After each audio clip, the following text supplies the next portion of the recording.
Assalamualaikum warahmatullahi wabarakatuh. Alhamdulillah teman-teman, jumpa lagi kita di channel ABC. Ayo berbagi cara-cara sederhana yang semoga dapat kita ambil manfaatnya. Pada kesempatan kali ini kita akan bicara sharing santai gitu ya teman-teman ya, tentang perkembangan dunia teknologi. Yang kita bahas kali ini kita akan ulik tentang hal yang sedang ramai diperbincangkan, yaitu tentang AI ya, Artificial Intelligence, AI gitu ya, yaitu kecerdasan buatan yang sedang dikembangkan oleh Elon Musk dan kawan-kawan. Si Elon Musk ini adalah yang punya Twitter dan juga sekaligus pemegang CEO dari Tesla kalau nggak salah ya, mobil listrik gitu ya. Nah, produk yang akan kita sharingkan kali ini yaitu namanya ChatGPT, yaitu sejenis kemampuan olah pikir buatan gitu yang membantu manusia menjawab persoalan yang dikemukakan oleh usernya, dia menjawabnya gitu ya. Kononnya yang beredar gitu ya, bahkan dia bisa membuat program gitu ya, bisa membuat si AI-nya ini bisa membuat pengkodingan gitu, coding ya, dia bisa menuliskan coding yang diminta oleh usernya gitu, canggih ya.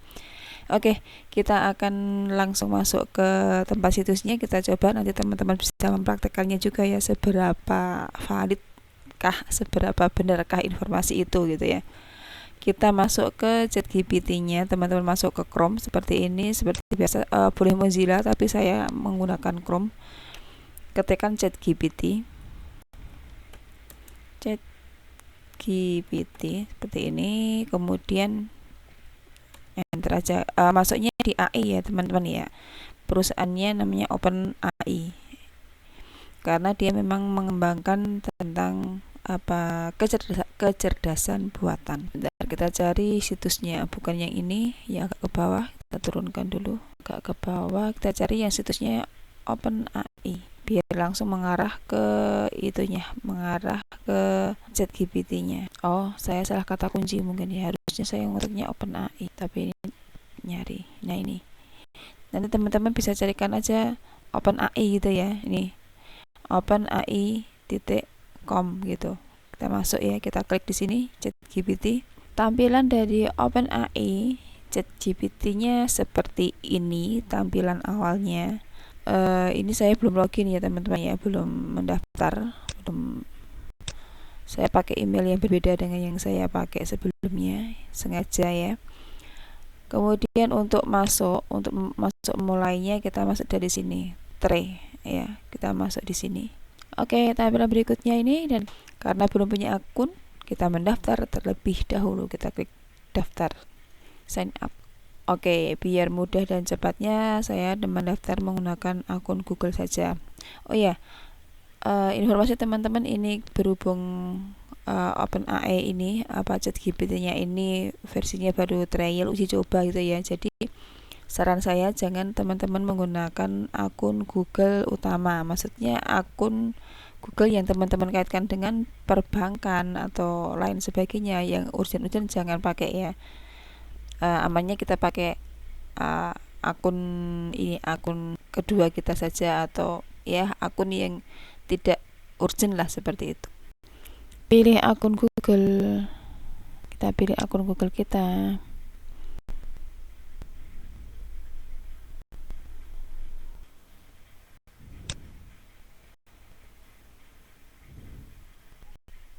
Udah, ini kita masuk ke fitur chatnya, misalnya kita tulis saja di sini,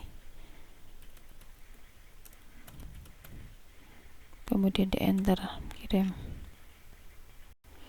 Nah itu dia akan membuat seperti itu ya, membuat jawaban seperti itu. Kemudian misalnya kemudian kita mengetikkan seperti ini,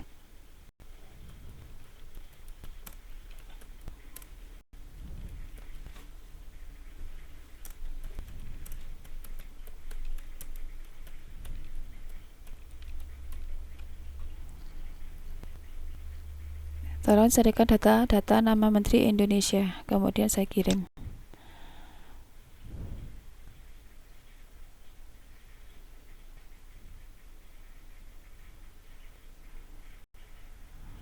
Nah dia akan menjawab seperti itu teman-teman.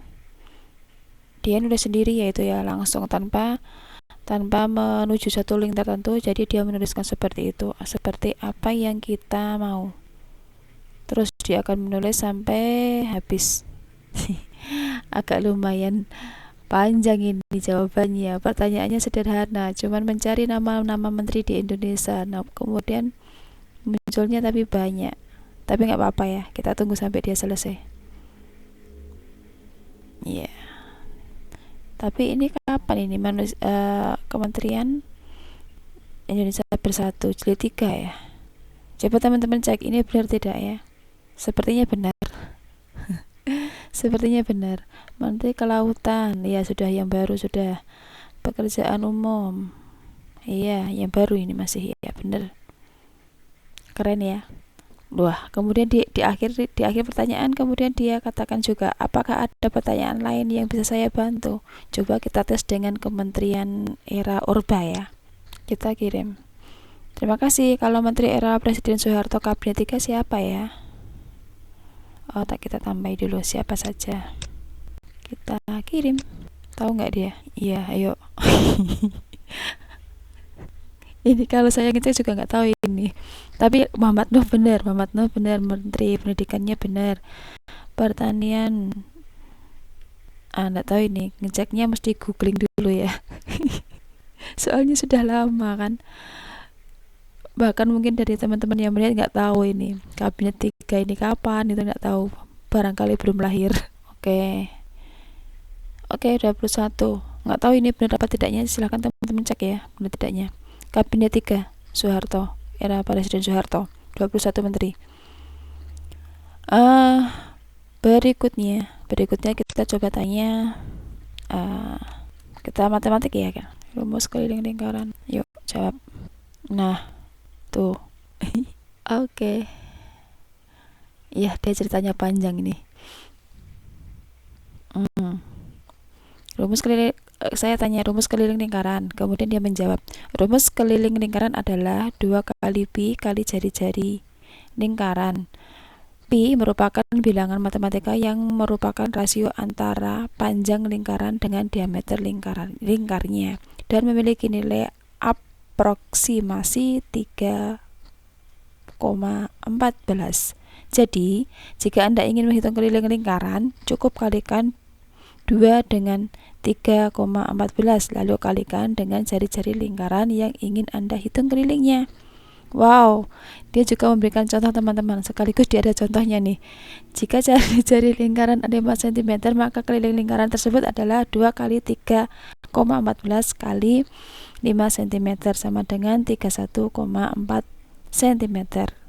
Ya, panjang enggak ini? Jelaskan lapisan bumi dan apa fungsinya. Cepat ya teman-teman, hanya hitungan nggak sampai menit kan itu dia menjawab semua itu, dan itu dikembangkan dengan itu tadi, kecerdasan buatan. 1. Krusta.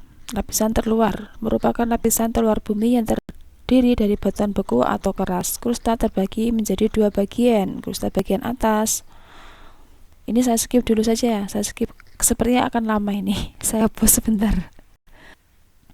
Oke, tadi saya pause sebentar, kemudian saya mau tampilkan ini. Dia menjawab ada 3 lapisan bumi, ada krusta, mantle, kernal ya. Saya nggak baca semuanya aja, yang penting kita sudah mencoba untuk bertanya tentang geografinya. Sekarang kita mau ke ekonomi. Apakah prinsip ekonomi itu ekonomi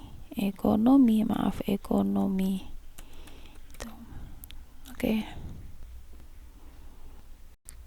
Apakah prinsip ekonomi itu?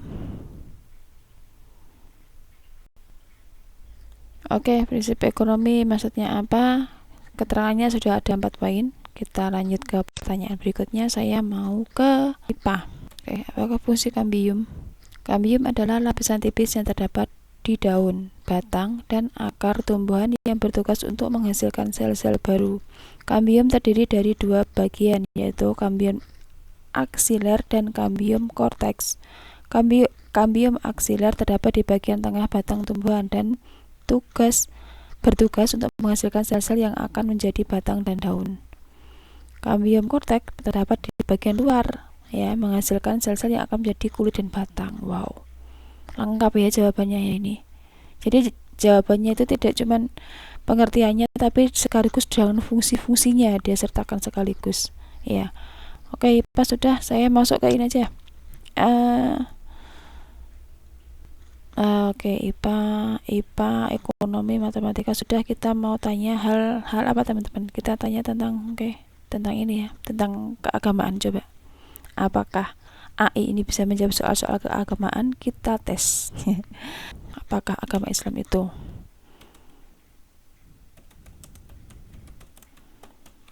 Nah, kita tahu, biar kita pengen tahu Islam versi AI itu seperti apa.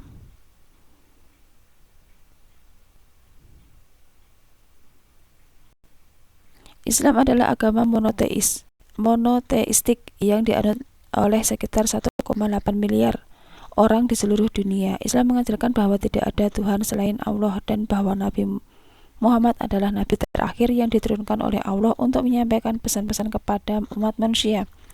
Dasar kepercayaan dalam Islam tercakup dalam ajaran-ajaran yang tertuang dalam kitab suci Al-Quran dan hadis-hadis yang merupakan kumpulan perkataan dan tindakan Nabi Muhammad.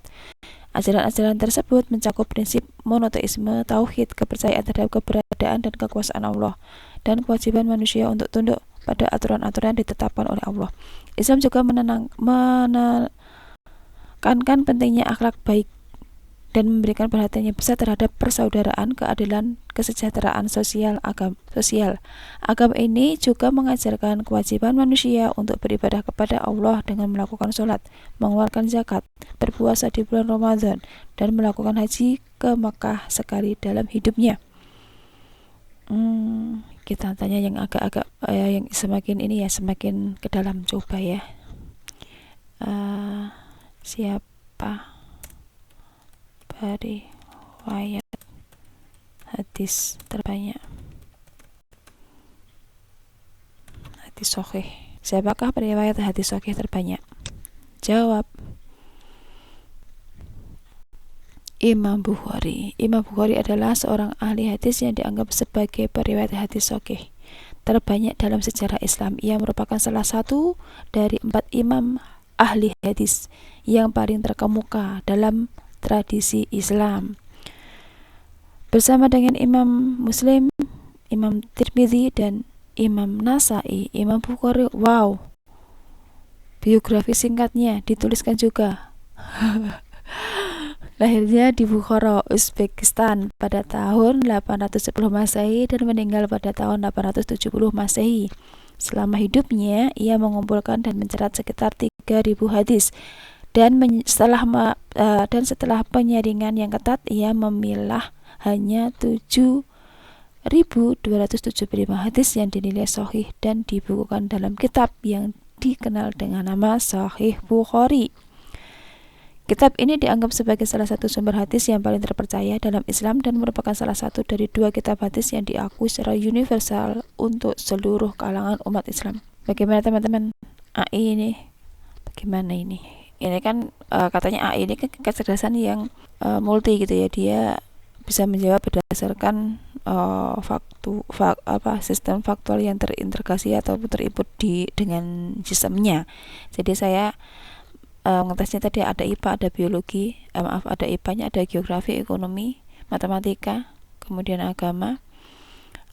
Berikutnya saya akan tanya tentang hal-hal yang bisa dibilang konspirasi lah gitu ya. Misalnya konspirasi tentang, nah ini ini pertanyaan lucu-lucuan. Hampir sama dengan bola atau sfera. Hal ini dapat dibuktikan beberapa fakta, diantaranya adalah wow, dia menampilkan sekaligus fakta yang berkaitan dengan itu.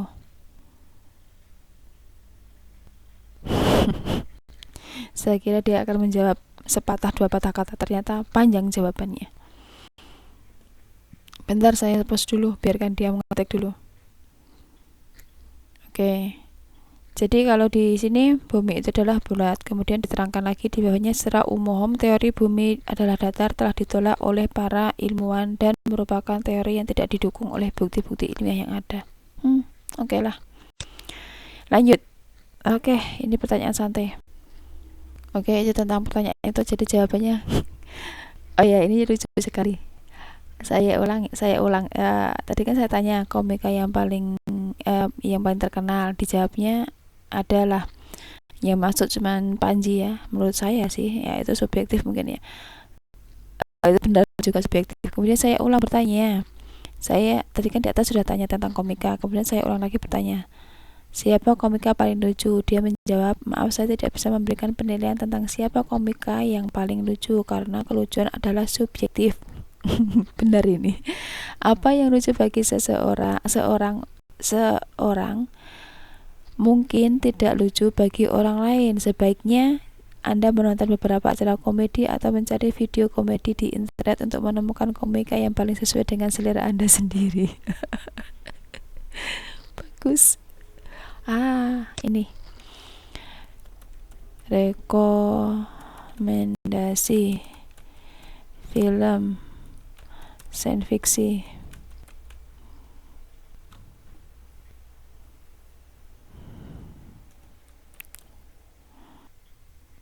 Oke, teman-teman yang mencari film-film science fiction ini ya. Ini bagus, saya sudah nonton, yang ini sudah, yang Matrix sudah, Avatar belum, Gravity sudah.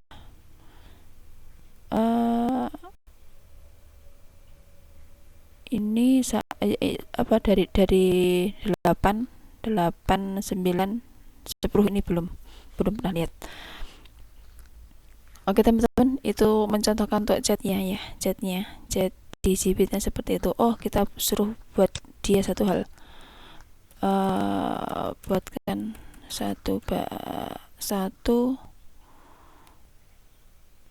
buatkan sebuah puisi bertema malam.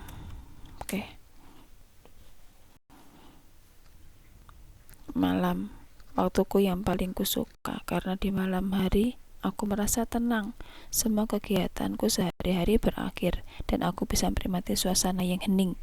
Malam, waktuku yang paling kusuka karena di malam hari aku merasa sepi. Tidak ada lagi riuh rendah kehidupan, hanya terdengar suara angin yang sepoi-sepoi. Malam, waktuku yang paling kusuka karena di malam hari aku bisa bermimpi, melihat dunia yang tak terbatas dan merasakan kebebasan yang tak terhingga. Malam, waktuku yang paling kusuka karena di malam hari aku bisa menenangkan pikiranku, mengurung diri dari dunia yang penuh tekanan dan merasa nyaman dengan diri sendiri.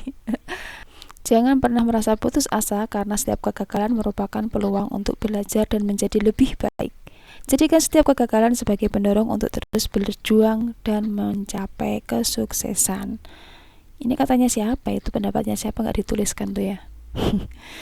Oke, teman-teman, ini saya mencontohkan chat GPT-nya cuman chat ini aja ya. Nanti bisa teman-teman ulik sendiri. Ya, insya Allah ketemu lagi di video-video berikutnya.